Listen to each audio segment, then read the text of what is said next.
আসসালামু আলাইকুম, সবাই কেমন আছেন? আশা করি সবাই অনেক অনেক ভালো আছেন। আবারও চলে এসেছি নতুন একটি রেসিপি নিয়ে। আমার আজকের রেসিপি হলো পাকা আমের আম দই রেসিপিটি যদি ভালো লাগে একটি লাইক দিয়ে ভিডিওটি ফুল ওয়াচ করবেন, আর ফ্রেন্ড অ্যান্ড ফ্যামিলির সঙ্গে শেয়ার করে দেবেন। যারা আমার চ্যানেলকে সাবস্ক্রাইব করে রেখেছেন তাদের অসংখ্য অসংখ্য ধন্যবাদ। আর যারা এখনও পর্যন্ত সাবস্ক্রাইব করেননি, আমার চ্যানেলটিকে সাবস্ক্রাইব করে। এখানে আমি একটা কড়া বসিয়ে দিয়েছি, আর এই কাপ মেপে আমি 2 কাপ পানি দিয়ে দিচ্ছি। আর এই কাপের মাপে 1 কাপ আমি গুঁড়ো দুধ দিয়ে দিচ্ছি।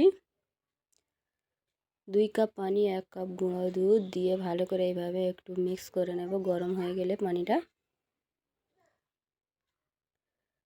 মিক্স করা হয়ে গেলে এবারে এর মধ্যে দিয়ে দেব ওই কাপের হাফ কাপ পরিমাণ চিনি। চিনিটা আপনাদের পছন্দ মতো মিষ্টি অনুযায়ী যে যেরকম মিষ্টি খেতে চাই দিয়ে দিতে পারেন। আমি ওই কাপের হাফ কাপ চিনি দিয়ে দিয়েছি। দিয়ে ভালো করে এইভাবে মিক্স করে নেব, জাল করে নেব। ভালো করে আমি এইভাবে ফুটিয়ে জাল করে নিচ্ছি।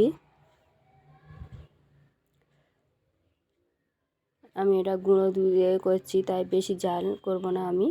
দুধটা আমার জাল করা রেডি হয়ে গেছে। এখানে এবারে একটা আম নিয়েছি, দুধটা ততক্ষণ ঠান্ডা হবে। আমি আমটা এখানে পেস্ট বানিয়ে নিচ্ছি ছিলে ভালো করে। আমের পেস্টটা আমি এইভাবে একটা চালনি দিয়ে একটু ছেঁকে নেব, যাতে কোনো আমের ভুসি না থাকে। আমের ভুসি থাকলে হচ্ছে কি দইটা খেতে ভালো লাগবে না। এইভাবে ভালো করে আমি চালনি দিয়ে আমি আমের পেস্টটাকে ছেঁকে নিয়েছি। এবারে আমের পেস্টটা আমি এটাকে নিয়ে আমি কড়ার মধ্যে দিয়ে একটু জাল করে নেব ভালো করে।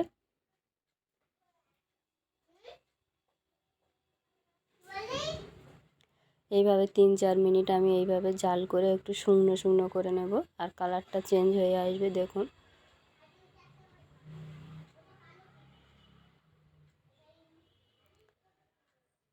দেখুন আমের পেস্টটা আমার জাল করা রেডি হয়ে গেছে। এবারে এটাকে আমি নামিয়ে ঠান্ডা করে নেব। আর এখানে টক দই নিয়েছি 100 গ্রাম, ওটাকে আমি এইভাবে ঝরিয়ে নিয়েছি। পানিটা ভালো করে ঝরিয়ে নিয়েছি এইভাবে ছাঁকনি দিয়ে। এবার আমটা একটু ফেটিয়ে নেব। ফাটানো হয়ে গেলে তারপরে দিয়ে দেব টক দইটা, ওর মধ্যে দিয়ে আমি ভালো করে ফেটে নেব।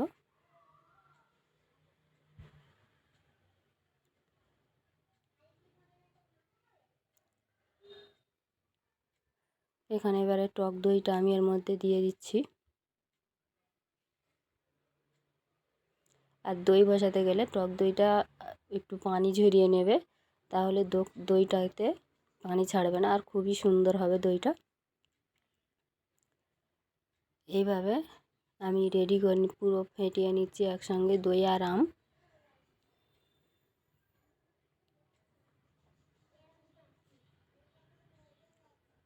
ফেটানো আমার রেডি হয়ে গেছে। এবারে দুধটা আমি ঠান্ডা করে নিয়েছি, একদম হালকা কুসুম গরম থাকবে। সেই দুধের মধ্যে আমি দই আর আমের ফেটানো মিশ্রণটা এর মধ্যে দিয়ে দেব।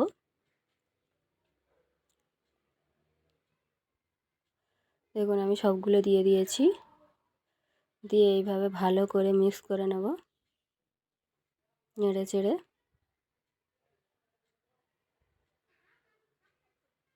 পুরো আমি মিক্স করে দিয়েছি। এবারে আমি এখানে একটা মিক্সিং বোল নিয়েছি। আপনাদের মাটির পাত্র বা ছোট ছোট কাপ বাটি যাতে পারেন বসিয়ে নিতে পারেন। এইভাবে দিয়ে এবারে আমি এটা ঢাকা দিয়ে দেব। দিয়ে প্রেসার কুকারের মধ্যে আমি পানি গরম হতে দিয়েছি, আর ওর মধ্যে দিয়ে দিচ্ছি একটা স্ট্যান্ডটা বসিয়ে দিয়ে এবারে পানিটা আমার গরম হয়ে গেছে পুরো। এবারে ওর মধ্যে আমি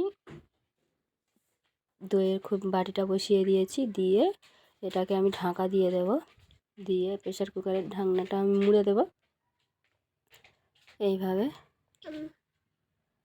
লো আঁচে 30 মিনিট জাল করব। আপনারা ছোট ছোট খুলি বাটিতে বসালে 10 মিনিটেই 15 মিনিটে হয়ে যাবে। আমার এটা বড় সাইজ, প্রায় 1 কেজির কাছাকাছি দই হচ্ছে, আর ওই জন্য আমার এটা 30 মিনিট সময় লেগেছে। দেখুন কত সুন্দর বসে গেছে। এবার এটাকে আমি ফ্রিজে রেখে দেবো। ফ্রিজে রেখে দিয়েছি 2 ঘন্টা পরে আমি তোমাদেরকে কেটে বের করে কেটে দেখাবো কেমন হয়েছে দইটা। মাত্র 30 মিনিটে অনেক সুন্দর একটি দই জমে গেছে। দেখুন, সারা দিনের কোনো ঝামেলাই লাগবে না।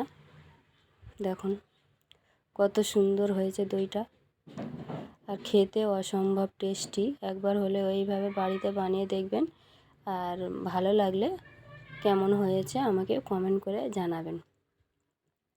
ফিরে আসবো আবারও একটি রেসিপি নিয়ে। সবাই ভালো থাকেন, সুস্থ থাকেন। আল্লাহ হাফেজ।